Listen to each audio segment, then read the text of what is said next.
Assalamualaikum warahmatullahi wabarakatuh. Saudara, kembali lagi dalam Sapa Kalsel dan di pagi hari ini kita akan membicarakan tentang pilkada, dan bersama kami sudah hadir Wakil Ketua Komisi Penyiaran Indonesia, Bang Muhammad Reza atau Bang Reza. Ya. Assalamualaikum Bang Reza. Waalaikumsalam warahmatullahi wabarakatuh. Terima kasih sudah mampir di studio kami nih. Alhamdulillah luar biasa. Bang, kalau Ya. tuh misalkan kita berbicara tentang pilkada, Ya. seurgensi apa sih dari KPI seperti itu untuk penyiaran?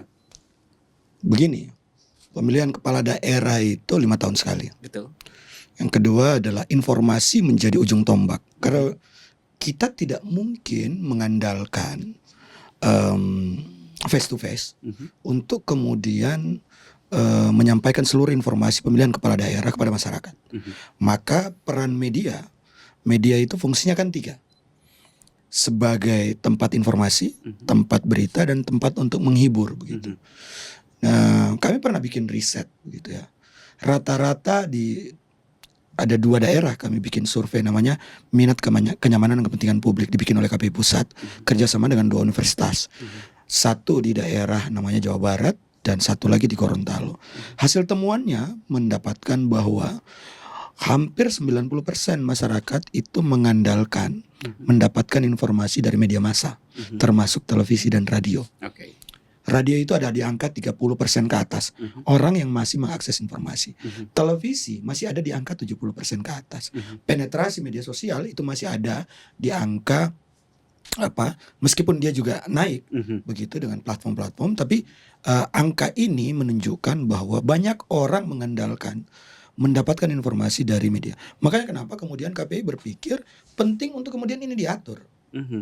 Dan ini juga selaras dengan apa yang dilakukan oleh beberapa lembaga termasuk KPU.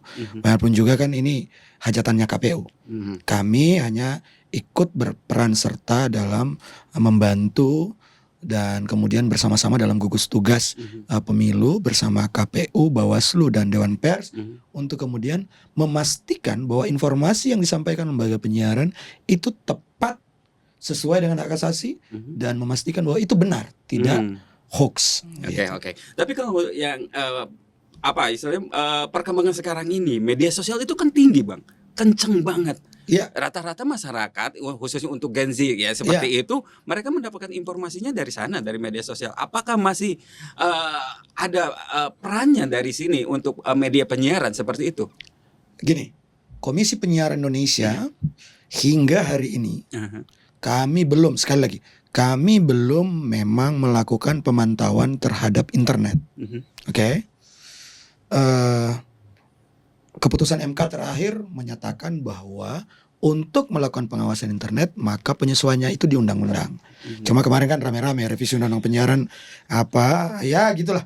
Ada keramaiannya. Tapi tidak masalah bagi kami bahwa diskursus terkait perlunya orang memperhatikan lalu lalang informasi yang ada di internet juga penting. Di lembaga penyiaran saya pastikan, sekali lagi, saya pastikan 99% tidak ada hoax. Iya. Kompas, mana berani Kompas bikin hoax gitu ya, atau berita bohong misalnya.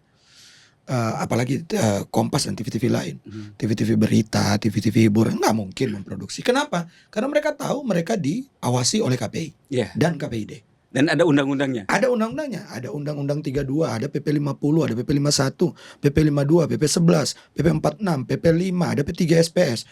Banyak. Ada surat edaran ini barusan yang kami ditandatangani oleh ketua. Surat edaran nomor 6 tahun 2024 tentang pemberitaan penyiaran dan pemilu kada baru kemarin ditandatangani. Sampai sejauh itu? Sampai sejauh itu. Oke. Kami sedetail itu. Begitu ya. Bagaimana yang di internet? Iya. Saya pernah bikin rapat mengundang Kementerian Komunikasi Informatika. Di situ saya tahu ada yang namanya gugus tugas pengawasan internet. Tapi satu-satunya lembaga yang tidak masuk ke situ adalah KPI. Karena KPI dianggap hanya mengawasi TV dan radio. Nah, siapa yang ngawasi internet? Semua kementerian lembaga. Pendekatannya apa? Pendekatannya pidana. Kalau di TV radio Anda salah, misalnya nih, Anda salah nih, bicara kata kasar, yang bisa terjadi adalah dipanggil KPID, karena siarannya di Banjarmasin, dipanggil KPID Kalsel, kemudian diklarifikasi, setelah klarifikasi, paling tinggi Anda dikasihkan rekomendasi pencabutan izin, itu paling tinggi. Paling tinggi. Tapi Anda tidak dipidana. Mhm. Oke? Beda dengan pendekatan ITE. Pendekatan ITE Anda salah, pendekatannya Anda penjara. Ya, oke. Karena beda sentuhan, beda Beda undang-undang. sentuhan, beda undang-undang. Oke. Gitu. Ya, kalau tuh misalkan sekarang ini KPI sampai untuk mengawasi penyiaran khususnya dalam pilkada seperti itu, apa yang diawasi dalam hal ini? Yang diatur itu oleh KPI karena berhubungan dengan siaran, maka yang dilaksanakan oleh lembaga penyiaran itu ada dua. Pertama adalah iklan kampanye. Kampanye pasti ada iklannya. Kalau orang bilang, oh kan sudah ada di media sosial, kata siapa? Kemarin juga iklan kampanye banyak sekali di TV dan radio. Di TV Anda juga termasuk kan gitu. Banyak TV gitu ya, macam-macam iklannya gitu ya. Tidak terkecuali, semua TV ada iklannya gitu. Iya. Dan iklan kampanye itu sudah ditetapkan aturan mainnya. Misalnya frekuensinya cuma bisa 10 kali dalam sehari. Oke? Ini calon kepala daerah mau iklan di TV cuma 10 kali sehari, nggak boleh lebih. Kemudian yang kedua, kalau buat TV paling tinggi 30 detik durasinya. Iya. Lewat dari itu Anda pasti dipanggil KPID atau dipanggil KPI pusat. Kalau iklannya di pusat dipanggil KPI pusat, kalau iklannya daerah dipanggil KPI daerah. Kemudian Anda pasti akan ditegur kalau lewat dari 10 kali. Jadi frekuensi tayang, durasi tayang itu diatur. Kemudian program siaran, Anda kan melakukan peliputan. Nah ini yang rame dulu nih. Soal berita diawasi KPI juga, diawasi. Iya. Pasti diawasi. Iya. Jadi pemberitaan diawasi KPI, diawasi. Nah, isi pemberitaannya juga diawasi, kontennya diawasi gitu. Dan ingat, program siaran utamanya berita itu nggak boleh disponsori. Ini kan soal independensi informasi dong. Iya. Kalau disponsori kita udah tahu ini titipan siapa kan gitu. Iya. Nah, nggak boleh. Yang namanya berita, seingat saya dan undang-undangnya belum berubah, Undang-Undang Pers nomor 40 yang kemudian P3SPS menyesuaikan dengan Undang-Undang Pers, jelas menyatakan tidak boleh program siaran itu disponsori untuk pemilu. Oke. Yang diawasi dalam penyiaran itunya apanya? Isinya. Seperti Isi siaran. Oke. Jadi lembaga penyiaran diwajibkan untuk memberikan porsi yang sama kepada seluruh kepala daerah. porsi yang sama untuk Seluruh calon kepala daerah. seluruh calon kepala daerah. Kita tahan dulu, Bang. Iya. Kita akan kembali saudara setelah jeda iklan berikut ini.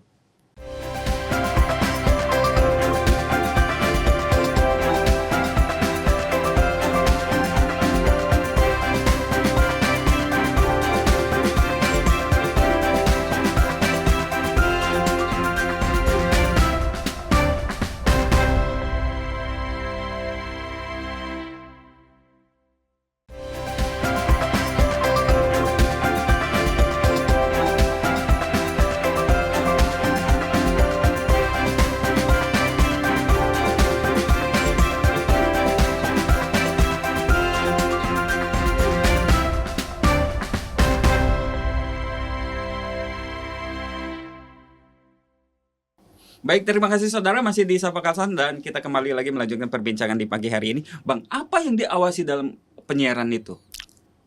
Setelah iklan tentu saja ada peliputan. Berita itu nggak bisa program siaran berita itu disponsori dalam pemilu. Betul. Tidak bisa. Bagaimana Anda mau menjelaskan kepada orang bahwa yang namanya berita, news, itu harus independen, objektif. Yeah. Jadi kalau Anda melakukan peliputan calon kepala daerah, misalnya Banjarmasin ada 3 pasang ya, kepada calon nomor 1, maka Anda juga harus meliput calon nomor 2. Yeah. Anda juga harus meliput calon nomor 3. Lembaga penyiaran tidak boleh menolak ketika calon nomor 1 meminta untuk peliputan juga, meminta juga untuk kemudian peliputan calon nomor 2 dan calon nomor 3. Nggak bisa melarang. Atau tidak bisa tidak pergi begitu. Tapi kalau kemudian saya cuma meliput calon nomor 1 saja, itu kan aneh. Iya, tidak adil. Tidak adil. Dan dalam diskusi kemarin terungkap gitu ya.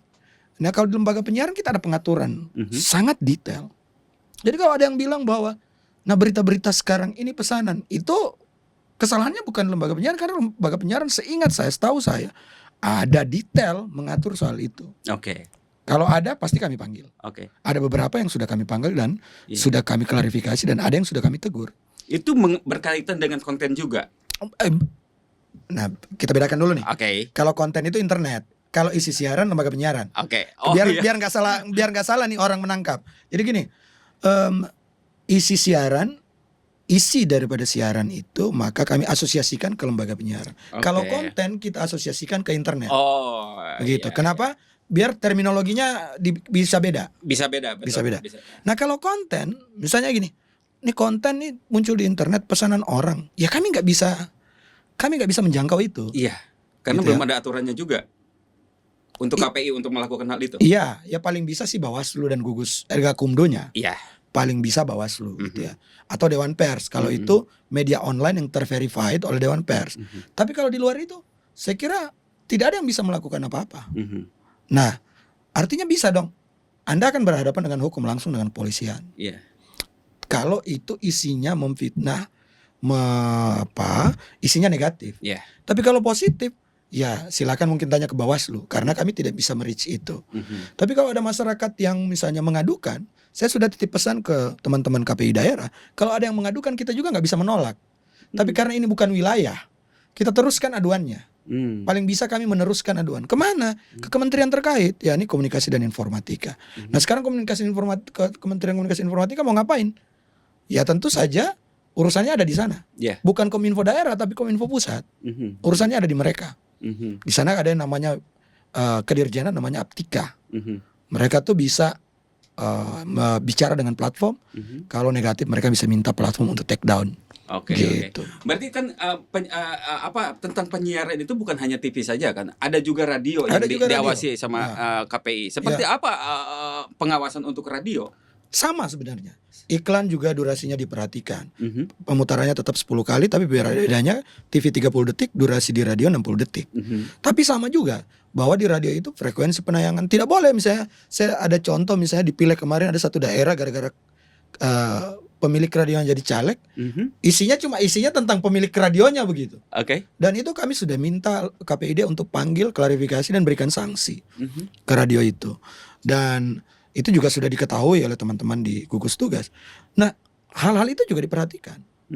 Nah, yang jadi pertanyaan, bagaimana sih sebenarnya KPI pusat atau KPID melakukan pengawasan? Metodenya dua, pemantauan langsung ataupun pengaduan. Jadi kami juga berharap partisipasi aktif masyarakat untuk mengadukan. Pemantauan langsung kami, kalau di KPI pusat kami pasukan hampir ada 200 orang. Tugasnya nonton TV dengan radio, Pak. Jadi TV Anda itu 24 jam ditonton. Satu TV itu orang ganti-gantian per 6 jam. Iya, 6 kali 4, 24 kan. Jadi ada per 6 jam satu orang nonton. Jam 6 sampai jam 12 siang, jam 12 siang sampai jam 6 sore, jam 6 sore sampai jam 12 malam, jam 12 malam sampai jam 6 pagi. 4 orang ganti-gantian. Nonton, mana ada kesalahan dia checklist. Mana ada kesalahan dia checklist. Oke. Kadarnya bisa ditentukan nggak? Apakah ini kadarnya kesalahan ringan, kesalahan berat, ataupun kesalahan sedang? Ada di klasifikasi. Jadi dari pembagian di P3 SPS itu sudah diperjelas. Mana yang bagian misalnya begini. Pasal 7. Misalnya ketika pemilu kemudian mengadu domba masyarakat dengan isu SARA. Suku, agama, dan ras. Mungkin di pemilu, dan kalau kita pakai pasal pemilu, maka pasalnya cuma teguran administratif. Sanksi teguran administratif. Tapi kalau kita pakai pasal suku, agama, dan ras, maka tegurannya atau sanksinya adalah penghentian program. Programnya dihentikan. Gitu. Jadi tidak boleh mempertentangkan suku, agama, dan ras. Dan itu tidak perlu pakai ke gugus tugas karena itu pasalnya pakai pasal SARA begitu. Nah, kita bersyukur kalau suku, agama, dan ras itu teman-teman di lembaga penyiaran tidak ada yang berani mengotak-ngatik kemudian, karena kesadaran lembaga penyiaran kan juga luar biasa terkait isu suku, agama, dan ras. Ada lagi yang misalnya penggunaan kata-kata kasar.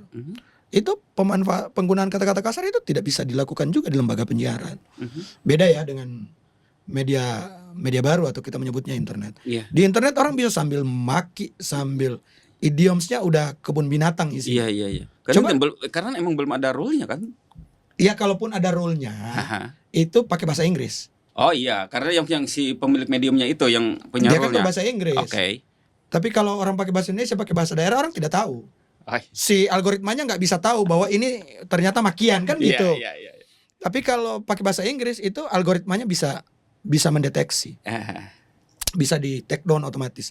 Tapi penggunaan kata kasar sekarang ini di Indonesia itu gila itu. Betul-betul mencengangkan. Yang berikut misalnya pasal penggunaan rokok. Ini kita talkshow begini di TV. Emang bisa sambil merokok meskipun Anda perokok, saya perokok? Kita nggak bisa merokok depan layar. Iya. Iya kan? Iya. Tidak bisa. Karena ada aturan di Ada P3SPS udah jelas. P3SPS ada aturan, Undang-undang. PP kesehatan baru keluar ada aturannya. Iya. Semuanya ada aturannya. Iya. Iya. Di media baru bisa. Oke. Bang, kalau tuh misalkan nih ada di salah satu TV dia dianggap melanggar seperti itu, atau misalkan apakah Bawaslu bisa melakukan penindakan terhadap TV itu sendiri? Nah, ini Harus ada dibedakan nih seperti itu. inilah fungsinya gugus tugas yang dibentuk Mhm. oleh KPU, Bawaslu, KPI, Dewan Pers. Mhm. Kita sudah bersepakat 4 lembaga ini Mhm. untuk kemudian di wilayahnya masing-masing. Jadi kalau ada pelanggaran dilakukan oleh calon di lembaga penyiaran, Mhm. misalnya ada calon datang sini nih Mhm. di masa tenang, Mhm. ya kan? Dia melakukan pelanggaran berarti kan? TV-nya juga diskusi menyiarkan di masa tenang, maka pelanggaran juga kan? Betul. Maka TV-nya ditindak oleh KPI. Penggunaannya menggunakan P3SPS dan sanksinya menggunakan sanksi administratif. Si Bawaslu-nya mengadili si calonnya. Jadi calonnya adalah wilayah Bawaslu, TV-nya wilayahnya KPI. Ya. Tidak boleh kemudian si Bawaslu-nya melanggar dengan cara masuk ke TV-nya. Mhm. Itu melanggar kesepakatan dalam gugus tugas. Oke. Itu nggak boleh. Nggak boleh. TV itu wilayahnya KPI. Dan itu sudah tercantum jelas dalam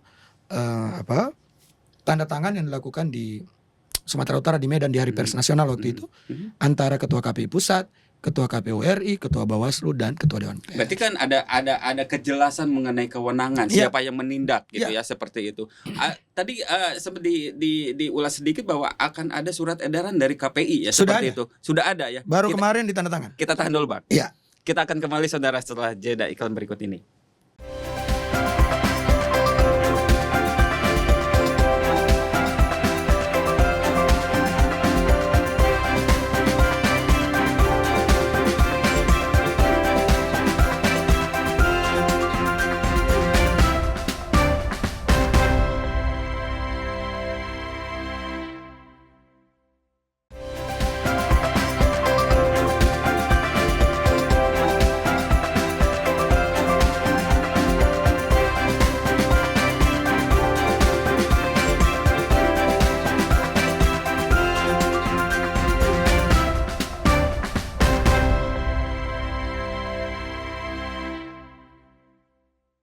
Baik, terima kasih saudara masih di Sapa Kalsel dan masih juga bersama Wakil Ketua Komisi Penyiaran Indonesia Muhammad Reza atau bisa dikatakan dengan Bang Reza, lebih akrabnya seperti itu. Bang Reza, Ya. kalau tadi KPI akan mengeluarkan surat edaran bahkan sudah ditandatangani seperti itu. Surat edaran itu dibagikan ke siapa dan apa isinya dari itu? Iya, kami sudah mengirimkan surat edaran itu ke seluruh lembaga penyiaran, ke asosiasi dan ke KPID. Jadi mungkin nanti yang teman-teman daerah akan dapat dari KPID. Dan di situ dituliskan, misalnya ini kita bentar lagi masuk masa kampanye kan? Iya. Ada beberapa poin yang sudah diuraikan. Misalnya lembaga penyiaran dilarang menayangkan iklan kampanye pemilihan gubernur, wakil gubernur, bupati dan wakil bupati, wali kota serta wakil wali kota di luar pengaturan iklan kampanye yang difasilitasi oleh KPU. Oke? Jadi hanya KPU lah yang kemudian mengorderkan iklan ke lembaga penyiaran. Di luar itu dilarang, tidak boleh. Apalagi versinya itu di luar versi KPU. Di luar itu tidak boleh. Kemudian yang kedua, lembaga penyiaran wajib menentukan standar tarif iklan. Tidak boleh beda-beda. Misalnya pasangan nomor urut 1 harganya 1 juta. Pasangan nomor urut 2 karena dia pro 500.000. Pasangan nomor urut 3 1,5 juta, nggak boleh. Harus ada standar tarif yang dia sampaikan dan itu harus sama semuanya. Gitu ya. Jadi standar tarif ini penting. Dalam hal memproduksi dan menaikkan iklan kampanye dan iklan masyarakat, lembaga penyiaran wajib tunduk perhatikan ketentuan-ketentuan dalam etika pariwara serta ketentuan perundangan yang berlaku. Jadi ada P3SPS, perhatikan ketentuannya. Jadi begini, pernah kejadian nih, ada satu daerah iklannya udah benar. Yang salah di daerah itu orang mengkonsumsi miras itu biasa aja. Jadi iklannya udah benar tapi terlihat pengkonsumsian miras karena tradisi di daerah itu ya konsumsi miras biasa aja, bukan sesuatu yang luar biasa. Begitu anak-anak juga udah tahu gitu ya. Dan biasa aja. Bagi mereka iklan itu tidak melanggar. Tapi begitu masuk ke TV oleh KPID-nya dipanggil, nggak boleh. Kenapa? Karena di P3SPS ada Iya. pasal yang menyatakan bahwa tidak boleh ada pengkonsumsian miras di layar TV. Walaupun itu di daerah itu menjadi tradisi. Menjadi tradisi, Udah tapi biasa. Udah biasa, tapi Oke. P3SPS itu tidak bisa. Iya. Alasannya. Ya memang aturannya begitu. Dan itu TV itu adalah layar publik begitu. Layar publik. Oke. Jadi mungkin di sebagian masyarakat bisa, tapi di adat kita itu nggak bisa. Iya. Sehingganya di aturan main itu jelas oleh KPI, kemudian panggil lembaga penyiarannya, si calonnya juga diberikan pengarahan biar mereka tidak salah, KPU-nya juga ada. Kemudian adegan itu aja yang diganti. Adegan itu yang diganti, kemudian tayang lagi. Nah, hal-hal seperti ini perlu koordinasi yang baik begitu. Iya. Jangan kemudian KPI juga tidak serta-merta langsung kasih semprit, Iya. tapi mereka juga tidak tahu aturan P3SPS, makanya penting untuk diingatkan. Kemudian lembaga penyiaran di luar juga dilarang untuk menjual blocking time. Itu yang saya ingatkan dari awal tadi. Tidak boleh misalnya program siaran 1 jam bersama ini disponsori oleh ini, nggak bisa. Kalau misalnya mau bikin misalnya Kompas TV Banjarmasin mau bikin 1 jam bersama calon nomor 1, boleh. Besok 1 jam bersama calon nomor 2. Iya. Hari berikutnya 1 jam bersama calon nomor 3. Harus sama. Dalam porsi adil. Dalam porsi yang adil, tapi tidak disponsori. Kalau disponsori lain lagi ceritanya. Itu dilarang kalau blocking time. Iya. Tapi kalau untuk pendidikan pemilih bisa tanpa disponsori, gitu ya. Kemudian lembaga penyiaran wajib mengedepankan prinsip keberimbangan dan proporsional. Sekali lagi, proporsional dan keberimbangan ini penting sekali. Cara menilainya gimana sih? Cara menilainya adalah dari effort. Effort itu apa? Gini, tidak boleh kemudian misalnya tim sukses pengen tampil dalam diskusi begitu ya. Tim sukses nomor 1 diundang 1 minggu sebelum, tapi tim sukses nomor 2 dan nomor 3 diundang sehari sebelum. Akhirnya yang datang cuma tim sukses nomor 1, karena nomor 2 nomor 3 mendadak baru tahu gitu. Baru diundang. Itu yang kami sebut dengan proporsionalitas dan berimbang. Jadi effortnya perlu kita nilai. Sampai sejauh itu. Sampai sejauh itu. Oke. Makanya teman-teman pun yang akan mengklarifikasi pasti mengklarifikasinya sedetail itu. Jangan-jangan memang Anda sengaja biar mereka tidak datang. Gitu. Tapi kemarin ada pertanyaan misalnya dalam diskusi bersama KPU, ada pertanyaan dari lembaga penyiaran ke saya. Pak, kami udah undang, waktunya sama, tanggalnya sama, kami udah konfirmasi, tapi yang datang 2 calon, 1 calon nggak datang, ya nggak apa-apa. Yang penting effortnya udah dikasih sama. Bahwa kemudian ruang itu diambil atau tidak, itu udah terserah calon. Iya. Gitu. Yang jelas wadahnya sudah disampaikan, Dikasih. sudah disiapkan Dan seperti perlu itu. disampaikan kepada publik tanpa menjelek-jelekan si calon. Tidak boleh juga menjelek-jelekan. Kalau toh misalkan itu si calon tidak hadir, kemudian dijelek-jelekan, kena lagi berarti. Kena lagi. Pasti kena. Karena Anda tidak berimbang juga. Meskipun Anda bilang kami sudah mengirimkan dan orang ini si calon hingga saat ini belum mengkonfirmasi, tidak ada masalah. Tapi si calon tidak mengkonfirmasi, mungkin saja dia takut untuk tampil di TV. Itu masalah. Iya. Berarti Anda menyudutkan Aha. pasangan tertentu, itu nggak boleh. Oke. Ada urgensi lain lagi yang mungkin bisa disampaikan yang paling Masa tenang. Oke. Itu masa tenang yang paling urgensi. Melakukan atau menayangkan kembali liputan-liputan jurnalistik. Jadi liputan-liputan di saat masa tenang, liputan pemilu kada itu semuanya di off kan. Liputan kampanyenya ya maksudnya. Tapi bahwa liputan misalnya aktivitas masa tenang itu kemudian sebisa mungkin menghindari tayangan-tayangan calon. Kita mau biarkan masyarakat menimbang memilih tanpa harus direcoki lagi dengan aktivitas calon saat melakukan apa begitu. Iya. Biarkan saja. Beri waktu masyarakat untuk berpikir. Kemudian lembaga penyiaran dilarang menyiarkan narasi, gambaran, mendukung, memojokkan, menghasut, memfitnah, nggak boleh. Itu nggak boleh. Kemudian lembaga penyiaran dilarang memproduksi program acara yang bertemakan pandangan politik, visi misi atau rekam jejak atau kegiatan aktivitas peserta pemilihan. Jadi misalnya si calon ini masa tenang lagi di kebun, kemudian didatangi di kebun, ngobrol-ngobrol. Memang tidak ngobrol politik, tapi memperlihatkan dia lagi di kebun. Itu juga framing. Nggak boleh juga. Ya karena dalam masa tenang. Dalam masa tenang nggak boleh. Biarkan masyarakat berpikir jernih untuk menilai di masa tenang itu. Berarti tidak ada warna-warna ya pada saat masa tenang itu, tidak ada sedikit pun warna-warna yang berkaitan dengan calon ya seperti tidak itu. Tidak ada. Lebih baik yang dimunculkan adalah persiapan KPU jelang pelaksanaan kampanye, persiapan panitia PPS jelang pelaksanaan pencoblosan. Saya kira itu lebih bermanfaat. Dan yang lebih bermanfaat lagi adalah menunjukkan kemana pemilih TPS-nya. Karena kadang-kadang mereka suka saya ini dekat sini tapi nama saya ada di sana gitu kan. Iya, benar. Ya, lebih baik menunjukkan kemana pemilih, bagaimana caranya memilih dan seterusnya. Oke, Saya oke. pikir itu lebih penting, lebih urgensi ketimbang menggambarkan kembali si calon, entah lagi sama cucunya, entah memperlihatkan dia lagi lagi sholat dan sebagainya. Iya. Sudahlah, biarkan saja dia istirahat dulu, Iya, gitu. iya. Ya, Dan itu kalau misalkan ditayangkan pasti terkena, disemprit, pasti disemprit. pasti disemprit. Oke. Karena ini kalimatnya udah dilarang. Aha. Lembaga penyiaran dilarang menayangkan kembali debat terbuka. Yes. Jadi ada debat terbuka yang di waktu kampanye ada debat kan, Mhm. kemudian diambil lagi, ditayangkan lagi. Meskipun debat itu menampilkan tiga-tiganya, nggak boleh. Nggak boleh. Debat udah selesai, nggak perlu lagi ditayangkan. Dilarang menayangkan jajak pendapat tentang pemilihan calon wakil gubernur. Ini kan pernah kejadian dulu. Mhm. Sampai KPI kemudian bikin aturan ini. Mhm. Jajak pendapat itu nanti setelah hitungan 2 jam setelah pemilihan.